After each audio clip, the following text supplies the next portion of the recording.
Good evening, and thank you for joining me for another episode of Business PNG for the year 2015. Papua New Guinea has become the first country in the Pacific region to establish a mobile microinsurance service. Now, this service gives PNG a leading role in the Pacific financial education frontiers. It will see average Papua New Guineans save money for health and life insurance through the use of mobile phones. This service is something new, trialed in PNG, and was jointly launched in Port Moresby by the Bank of Papua New Guinea and other developing partners. It is one of the many steps the central bank is taking to address some of the existing financial challenges with traditional societies. This segment is focused on the new service, the process involved in registering, and how it will benefit average income earners. Business correspondent Tekla Gunga with more. Papua New Guinea has a growing population of over 7 million people. Over 80% of these people live in rural communities. Again, a greater sum of them are not only illiterate but have limited knowledge on financial education. With such high statistics for a developing economy, the Bank of Papua New Guinea has taken up the responsibility to minimize these figures since 2013.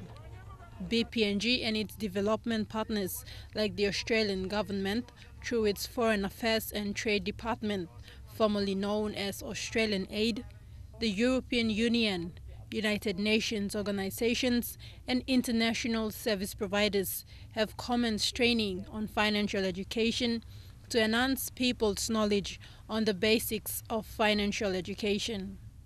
The technology availability is a big leapfrog for Papua New Guinea, and it's making it all possible for us now to come up with any product that we want to design and implement in the country. Last month, the Bank of Papua New Guinea Governor Loy Bakani launched a new mobile microinsurance service. The service will be executed through a joint partnership with BIMA, an emerging mobile insurance service provider already operating in Africa, Asia, and Latin America. The service targets low-income earners and encourages them to have life and health insurances. So insurance is a new thing for Papua New Guinea because of this issue that what it matters most is you have a one-talk system, you have your relatives there, you have your garden, you have see, everything is there for you. They all provide one way of some form of insurance for you in future when you are in need of those kind of help. Though the registrations have already commenced in the nation's capital, Highlands was chosen as the pilot region to roll out the program. The move to commence the program in Highlands was justified by Governor Bakani and other development partners, as Highlands is home to over 50% of PNG's population and almost all its provinces have undergone some form of financial education training. Outcomes of those studies show that in terms of financial services availability, Highlands ranked low in terms of the four regions of Papua New Guinea. In terms of financial literacy also, that has also the lowest in terms of relativity among the four regions. The insurance program aims to add 1 million Pacific Islanders to the formal financial sector come 2019. For Papua New Guinea alone, the joint partnership is targeting to register at least 70,000 people, a target selected based on a market potential provided by Digicel and BIMI's current level of development of financial services. These investments have two products, the life and health insurances policy. The two products are known as family life insurance and housing insurance, respectively. Under the health insurance, the registered clients will receive a fixed amount of money from each day spent in the hospital, starting from the second night in the hospital up to 30 nights over a 12-month period. It also allows for families to access preventive health care. Both insurances are available in the different cover types. This entire exercise falls on the Pacific Financial Inclusion Program's platform to help low-income earners gain access to financial information and services, so they practice a wise financial decision when they are faced with death or needs medical help.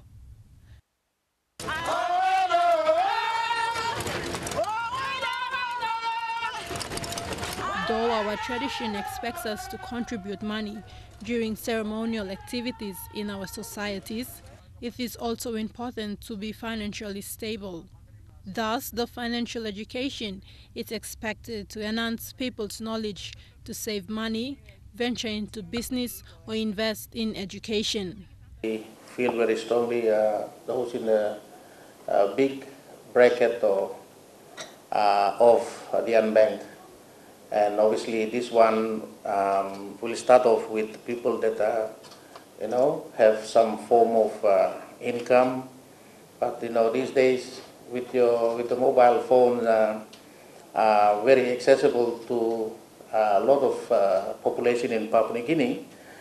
This is so easy that with the credits you have on your phones, you can pay your premium for insurance. So this is the kind of product that we want to make available to our people, because it's easy for people to understand and use. So far, PFIP has been instrumental in supporting national banks in Fiji, Solomon Islands, and now PNG, and provides an insight into how financial services can be used. Between 2010 and 2013, studies conducted in these three countries has created an avenue for PFIP to develop a financial literacy strategy, a strategy that identifies the areas of focus for the financial inclusion. At the launch of this service, Simon Rose, representing the Australian government, a major partner in this service, emphasized the need to educate more women in this program. Ross described the program as women empowering and said at least half of that 70,000 registered people must be women. This program is about helping Papua New Guineans have greater access to financial services and to help households manage the impact in case of a family member's death, injury or illness. Far more Papua New Guineans should have access to insurance products such as those being offered by BEMA, and now they do. This program will also help create awareness in PNG about the importance of having adequate insurance. In Port Moresby, little stations are set up at selected parts of the city for people to register. The registration process is simple. It involves filling in one's personal details, the SIM card number, and requires a PIN number. Once registered, a fee of 3 kina is charged per month. The same fee becomes the contribution to one's savings account.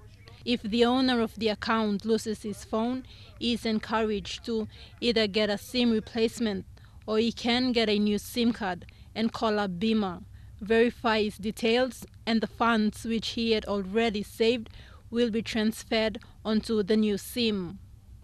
And we are able to transfer your policy onto your new SIM card. That's not an issue for us. We just need to go through a series of checks. It's fairly straightforward. Verify that you have indeed been our customer. You have indeed been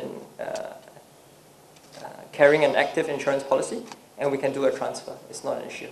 The service is designed to protect its customers from identity theft and can be accessible anywhere. Coming up on the show, we hear high-level discussions on fishing for a sustainable future.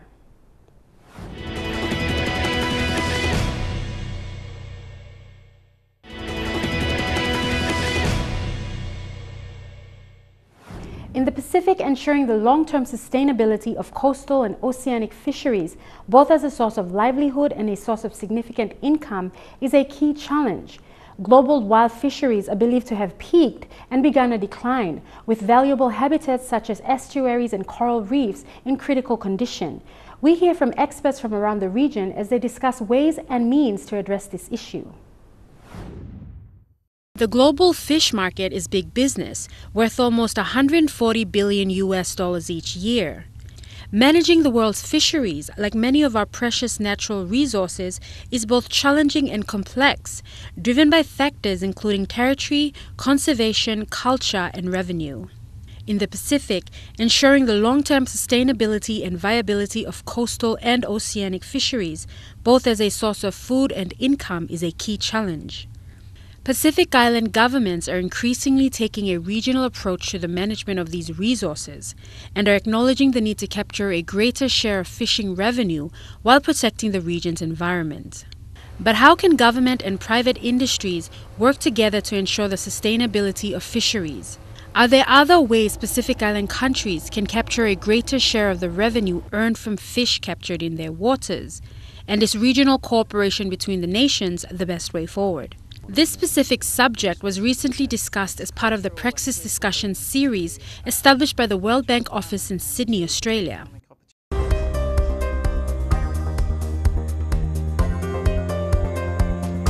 The Praxis Discussion series was developed in order to provide a forum to discuss ideas, approaches, initiatives and policy pertinent to the international development. To discuss the issue of fishing for a sustainable future is Transform Egorau, Chief Executive Officer of the Parties of the Nauru Agreement Office, Fisheries Social Scientist Kate Barclay at the University of Technology, Sydney, and John Verdin, Ocean and Coastal Policy Director at Duke University. The panel discussion was moderated by Oscar Subakti. Transform, if I could first start with you, are you able to paint us a picture of what the industry is, who's involved in the Pacific and how much is it worth exactly? It's an interesting industry if you were a student of politics and economics, because the backdrop to this industry is that you have vessels from the richest and the most powerful countries in the world, European Union, China and Japan. On the one hand, United States, and then you have the small Pacific Island countries who control most of the tuna. And so it's the dynamics that this creates provides for interesting challenges. They're difficult because you've got rich against poor, small against large. And of course, I think the dynamics of it between ourselves is that we want to get a bigger share of these resources. Naturally, I think it's just the right question for us to ask. We, as resource owners, it's only fair that we have a bigger share and a fairer share of the value of these resources throughout the value chain, right from the natural capital where the fish is located, and hopefully in the retail and the marketing side of it. So our interest is in gaining control and securing rights to the control of the fisheries, but we're struggling against these powerful countries as well, who actually are there to also protect their economic interests. And which countries would they be? Oh, these are like the European Union, these are United States, these are Japan, these are China and Japan, Korea and Taiwan, the largest economies in the world. So as I said in my comment, it provides a very interesting backdrop to the way in which this resource is being managed, because it's an uneven playing field, as it were. But we have the resources, and therefore I'll talk about some of the things that we're doing to create value and some of the rights that we've been able to establish in the fisheries, particularly through the development of the vessel day scheme. This is the scheme in which days are allocated to each of the parties. And we've created a trading mechanism. We've limited, we've capped the fishing opportunities and days. And what this has done is it's actually created scarcity and it's added value to the resource. And I'm really happy to say that what has happened in the last 5 years, largely from the efforts of these small countries, we've been able to see an increase in the value of the returns that these countries are getting, from 60 million to around 350 million. And I think we're going up. But that's the value of rights-based fisheries management. And like I say to the powerful fishing countries, these are just lessons that we're learning from how capitalism is, the whole idea of capitalism is based on rights-based private property rights. So we're just learning, and we're just simply applying the principles of capitalism that you apply to the development of your economies. And John, you're a bit of an expert in the Pacific industry yourself. Can you just tell us how much does the Pacific account for in terms of the global fishing industry? Sure. Well, this was one of the things I think that fascinated me so much about the industry and the tuna fisheries in the Pacific is over a third of the world's tuna is coming from the waters of Pacific Island countries. So this is a massive resource that you have here in the region that, you know, really this is one of the main economic resources in the region, and how can that be providing more revenues for the countries, contributing more to economic growth, more to jobs and livelihoods, is one of the main questions that a lot of people have been wrestling with. And the way that these resources are managed directly contributes to that. How much fishing is happening, by who, when, and I think that's one of the things that's been fascinating to see over the last 5 years, as Transform mentioned, is that the countries have really come together and at least for one of the three main tuna fisheries in the region, put in place this essentially cap and trade type scheme that really limits the total amount of fishing to levels that are considered to be sustainable, and sort of leaving this asset or stock in the water to draw on it sustainably each year. And so I think it's, you know, it's a lesson for a lot of the world to learn, and a lot of the tuna fisheries around the world. I think there's a lot of innovation that's been happening here in the Pacific region.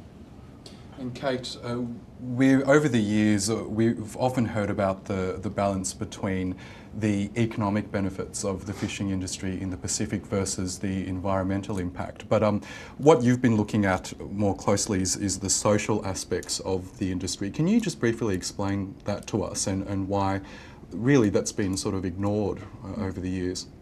Okay, I guess probably the reason it's been ignored is that it's more easy to understand the economic need and also the ecological problems when you don't do something sustainably. But some of the social aspects could be, say, social impacts of industrial development, say around tuna ports or tuna processing factories. They might be an easy thing for people to understand, that there will be social impacts from social change and economic change and the kinds of jobs and bringing people together, and that's something that needs to be taken into consideration as well. For coastal fisheries, it might be that if you have an economic idea that's not based in local cultures and local political systems, that perhaps if you lend money for people to buy boats, that they will fish in a particular way, but actually in that place, because of the history of the way fishing's come about, they might fish in a different way. Well, that development project might not work because people might not use the boats in the way it was intended in the project. A social perspective can help draw it together, sort of look at local economies, look at the national political economy and the history perhaps of development projects and how people have come to relate to those, and you can help make things more effective and understand the way people relate as cultural and political beings to the natural environment and to the economic opportunities they're presented. And we'll hear more about the well, you hear the terms oceanic versus the coastal industry. So the oceanic is the bigger industry as opposed to the more smaller, locally based coastal industries. Is that correct? Yeah, you can have smaller fishing companies as well engaged in tuna, but a lot of the tuna is sort of dominated by very large companies, whereas in this region most of the coastal fisheries are very small scale. There's not a lot of aggregation. They're locally run, and there's some markets that might be a little bit further away, but they're nearly always domestic or much even more local than that, to the local village or to a nearby larger town is where the product will be going.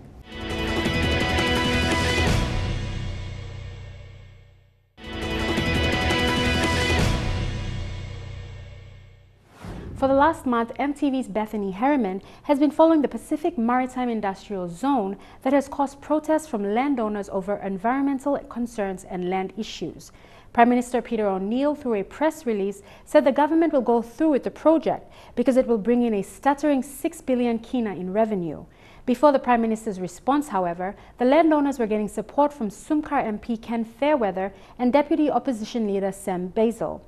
Business PNG correspondent Bethany Harriman takes another look at the PMIZ debates. The proposed Medang Pacific Marine Industrial Zone, or PMIZ, debate has stretched over a decade. The issue has continued from the Sumare term of government to the O'Neill-Dion government. Customary landowners have been raising concerns about environmental damage and equal participation when the project begins. Medang, the waterways and the islands and its natural beauty is so important to me as personally as minister and also to our government. Trade, Commerce and Industry Minister Richard Maru says the Pacific Marine Industrial Zone will be built on land that belongs to the government, bought off from RD Tuna Canneries. The land was initially acquired by the Catholic Church, first owner, and converted into plantations. The land was later bought by RD, second owner. And the state spent millions to buy the land from RD. So really when you talk about land now, who is the landowner? There's no landowner, government is the landowner. People forget that. Government is the landowner. He also dispelled debates about environmental damage and reassured resource owners that waste will be treated before it is released into the sea. Not only that, we are telling the Chinese company designing and building the park, you have to take us to the park that uses the treatment and sewage system that you are designing, Environmental Department, Provincial Government of Medang, all the stakeholders, we have to satisfy ourselves that the design is right before we can even allow the construction. Last month, Medang's Kananam people held a series of canoe protests to draw government attention to their plight.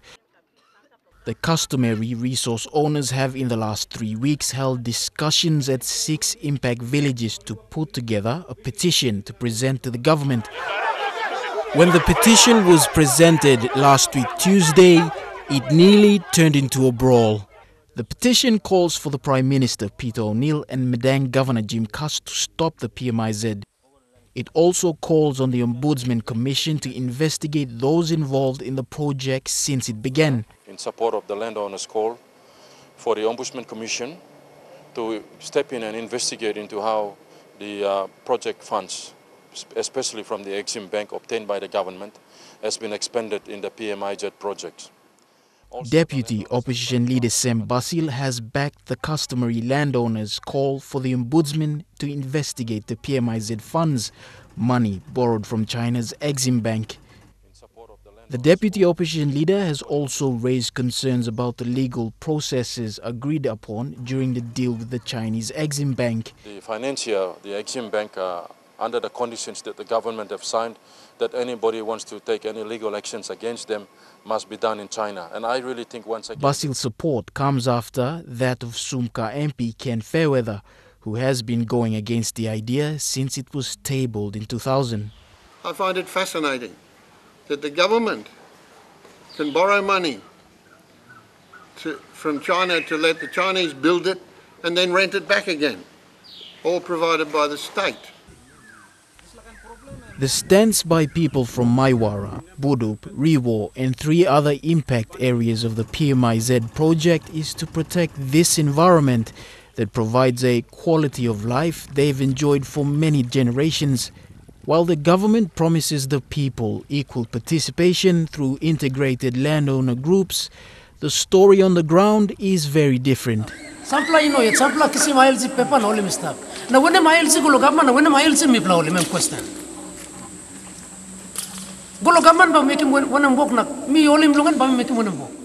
Jack Moulton is an elementary teacher from Maiwara, an impact area of the PMIZ. He said the ILGs have confused the people. The environmental damage has also been an ongoing fear for locals who use the North Coast Lagoon area, a protected wildlife area, to fish and sell for an income. Department of Environment Conservation, they will not allow the environment to be damaged. all by treat him always. Now make sure me good plan na di chat him go solwara. Me play thinking planty. Na tu me been looking planty or scientists, all companies na only look inside lo solwara na. Last time we play looking planty scientists come. So suppose he got some damages, he got all scientific research been come up finish now all by helping me play look saba long. Suppose this la project and me make him some bagrap come up. All yet back come check him na meeting. By that way, me can check him environment blue me. So the argument is between two factions of people, the landowners from 6 villages who want the government to stop the PMIZ and a landowner company backed by a former politician who was Commerce Minister during the Somali-led government. All the illegal shootings or something managed by Department of Environment and Conservation, they got responsible of Department law managing stuff. Yes, people have been come one time all up and down, but finally now everything is in order. Everything is in order, meaning of some project now. I mean, looks along directly impacted inside this 5 kilometers radius. So look at one community of 5 kilometers radius, he miss out. And all the government record him, he provide him this election as state council, go through the election, make him all leaders, some chairmen, board of directors too. I am finished now. All the reports from electoral commission one time, all documents belong commerce industry long registering me some chairman the board the company names me register and finish so me expect him And that's all we have for you tonight. For more business news, if you would simply like to view this episode again, visit MTV online at www.mtv.com.pg, or to join the conversation, like our page on Facebook for daily business news, or follow us on Twitter at Business PNG using the hashtag Business PNG. Until next week, I'm Leanne Jarari, and this is Business PNG.